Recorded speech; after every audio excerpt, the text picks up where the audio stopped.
दुश्मन के हौसलों को पस्त करने के लिए भारत ने एक और मिसाइल तैयार कर ली है। एक ऐसी मिसाइल जो सीधा टारगेट को जाकर ध्वस्त करती है। देश की समुद्री सुरक्षा को और मजबूत बनाने के लिए, भारतीय नौसेना की ताकत को और बढ़ाने के लिए डीआरडीओ ने एक और परीक्षण को सफलता के साथ पूरा कर लिया है। ओडिशा के चांदीपुर में VLSRSAM मिसाइल का सफल परीक्षण किया।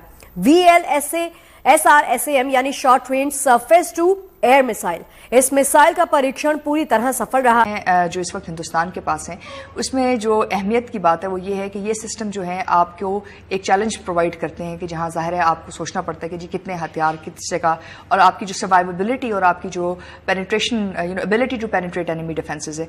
पाकिस्तान के पास ऐसी अभी तक कोई, जिसे कहते हैं ना, वो नहीं है। हमें इस वक्त ये पता चला है कि भारत की तरफ से पाकिस्तान के लिए क्या सोचा जा रहा है, क्योंकि इसका रिएक्शन टाइम कम होता है और इसी वजह से इसको फास्ट होना पड़ता है। इसकी मैन्यूवर करने की क्षमता और बेहतर होनी चाहिए और इसकी एक्यूरेसी भी काफी बेहतरीन होनी चाहिए, क्योंकि अगर इससे कोई चीज मिस होती है तो सीविस कितना इफेक्टिव होगा उसका कोई आइडिया नहीं है। पाकिस्तान में कितना स्कोप है, पाकिस्तान में कितना इसके ऊपर गवर्नमेंट वर्क कर रही है और इंडिया में कितना कर रही है आईटी के ऊपर? सर बहुत ज्यादा स्कोप है पाकिस्तान में। हम तो अपनी गवर्नमेंट से फेड अप हो चुके हैं। अच्छा। क्योंकि हमारे इतने ज्यादा प्रोफेशनल है, लेकिन गवर्नमेंट ने हमें कोई जो है ना, इंडिया में आप देखें, इंडिया ने इतना इसको जो है ना वो ग्रो किया आईटी में, लेकिन हमारे मुल्क में हुक्मरानों ने टैक्सेस लगा के महंगाई करके, लेकिन अगर हम आईटी को और फिर इंटरनेट स्पीड स्लो करके। जी जी बिल्कुल। तारड़ साहब, मैं देख रहा था कि इंडिया के जो डिफेंस मिनिस्टर हैं राजनाथ सिंह साहब, वो इंडियन आर्मी को जो है वो फ्यूचर इन्फेंट्री सोल्जर सिस्टम जो है वो दे रहे हैं। और पाकिस्तान में तो हमें पता ही नहीं हमारे डिफेंस मिनिस्टर का नाम क्या है, और पाकिस्तान में तो ये नहीं पता कि ये जो है वो हमारे डिफेंस मिनिस्टर ने कभी कोई इस तरह की बड़ी जो स्ट्रेटेजिक लेवल पे फौज को चीजें देने की बात हो। अब फॉर एग्जांपल ये AK-203 असॉल्ट राइफल है, रशिया से ले रहे हैं, वो पूरी दुनिया में जा रहे हैं। Indian defence minister Rajnath Singh पूरी दुनिया में 2+2 डायलॉग कर रहे हैं, ऑस्ट्रेलिया के साथ, अमेरिका के साथ, रशिया के साथ। तो तारड़ साहब, हमारी प्रायोरिटीज क्या हैं, इस पे जरा फोकस करें। हमारे डिफेंस मिनिस्टर क्यों नहीं इन चीजों को सीरियस लेते, वो क्यों नहीं फोरफ्रंट पे आके मुल्क के दिफा पे बात करते?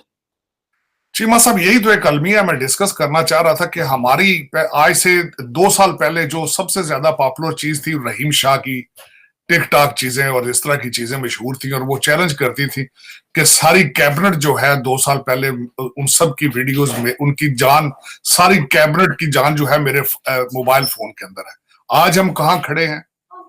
आप बैंकरप्सी से बड़ी मुश्किल से बचे हैं और अब आप शहबाज गिल में फंस गए। इस वक्त अभी तक आपका कोई चैनल, कोई जी शऊर आदमी है, कुछ भी, वो सुबह शुरू होता है PM से और शाम तक वो सारा दिन मेरा मकसद है शहबाज गिल साहब।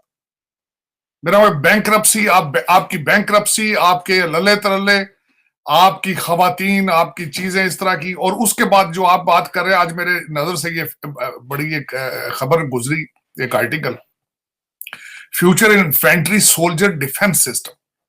और खासकर ना सिर्फ ये है, मैं 2 नए आइडियाज बताना चाह रहा था कि दुनिया कहां जा रही है और हम कहां जा रहे हैं। और तीसरी एक बात मैं ये कहना चाहूंगा कि इस वक्त जब इकॉनमी सफर करती है, बैंकरप्सी के धाने पर जाते हैं, तो सबसे ज्यादा पाकिस्तान पे प्रेशर किस साइड पे आता है? वो हमारी मिलिट्री पे आता है।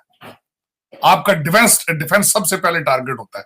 और इसी वजह से आपको पता होगा कि लोग इतराज करते हैं।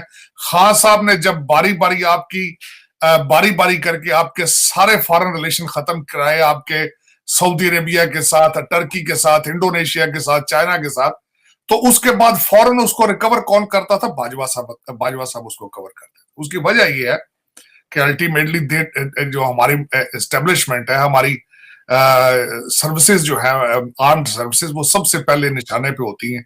तो ultimately he has responsibility to do that. जो 2 चीजें मैं बताना चाहूंगा, खासकर जब पाकिस्तान में आप सेंटर के अंदर आप नाच गाने की महफिलें कर रहे थे, उसके बाद जिस तरीके से आप पंजाब गवर्नमेंट के पैसे जो है वो सरकारी उड़ा रहे थे लाहौर में, तो उस वक्त आपके पड़ोस में क्या हो रहा था? मैं थोड़ा सा ये बताना चाहूंगा कि 16 अगस्त को उनके डिफेंस मिनिस्टर राजनाथ सिंह साहब ने एक आइटम जो दिया है, उनकी आर्मी को अपग्रेड किया है। और जिन चीजों पे खासकर उन्होंने 3 उसके पॉइंट उन्होंने खासकर उस पे उन्होंने उसको देखने की कोशिश की। एक तो उन्होंने सोल्जर्स को इक्विप किया है, उनको बुलेट प्रूफ जैकेट्स दी और फिर साथ उनके हेलमेट दिए, और उसके बाद जदीद राइफल्स दी जो होलोग्राफिक और रिफ्लेक्स विजन। उसमें मैं बताना चाहूंगा को जो नई उनको गने आर्मी को दी जा रही हैं वो रात के वक्त देखने को वो सलाहियत रखेंगी। और उसके बाद जो उससे बड़ी बात जो कम्युनिकेशन उन्होंने जो सबसे बड़ी जो इंप्रूव की है कि उनका हर सोल्जर जो होगा उसको रियल टाइम डाटा मुयसर होगा regardless wherever he is. और उसके बाद वो कैपेसिटी रखते हैं कि इन सारे सिस्टम्स को जो कि खासकर उसमें उन्होंने नई बारूदी सुरंगें जो है वो भी निपन उसका नाम रखा है, वो भी उन्होंने दी है। और उसके बाद वो इसको टाइमली और ऐसा सिस्टम उन्होंने क्रिएट किया है कि इस सिस्टम को वो जब चाहेंगे अपग्रेड करने की सलाहियत रखते हैं। अब मैं ये बताना चाहूंगा कि इस वक्त पूरी दुनिया में ट्रेंड क्या चल रहा है। पूरी दुनिया में ट्रेंड ये चल रहा है इस वक्त नंबर ऑफ सोल्जर्स पे तवज्जो नहीं दी जा रही। नंबर ऑफ सोल्जर्स जब आपकी लार्जर आर्मी होती है, जिस तरह की भारत की आर्मी जो है वो तकरीबन 12,29,000 उनके फौजी हैं। अब सबसे बड़ा प्रेशर ये आता है कि उन फौजियों को तनख्वाहें देनी होती है, उनकी पेंशन, उनकी मराहत जो उनकी उनको दी जाती है मराहत, उस पर पैसा बड़ा खर्च आता है। अब अगर इस वक्त दुनिया में ट्रेंड ये है कि फौजें कम की जाए लेकिन उन पर टेक्नोलॉजी पे जोर दिया जाए, उनको अच्छे तरीके से इक्विप किया जाए। इस वक्त अगर 12,29,000 नंबर्स देखे जाए तो इस वक्त तकरीबन उनके 97,000 पोजीशनें खाली हैं इंडियन आर्मी में। उनकी एवरेज है कि तकरीबन 60,000 फौजी पर साल वो भर्ती करते हैं, लेकिन ये कि इस साल ये कोविड की वजह से और दूसरी चीजों की वजह से लोगों का इंटरेस्ट प्राइवेट सेक्टर में ज्यादा होना, बिजनेस में ज्यादा इंटरेस्ट होना, तो आर्मी में उनका इंटरेस्ट कम होता जा रहा है। अब इस वक्त जो बिलखसूस मेरी जो तवज्जो इस बात पे थी कि जब वो अपने आप को इक्विप कर रहे हैं अगेंस्ट चाइना।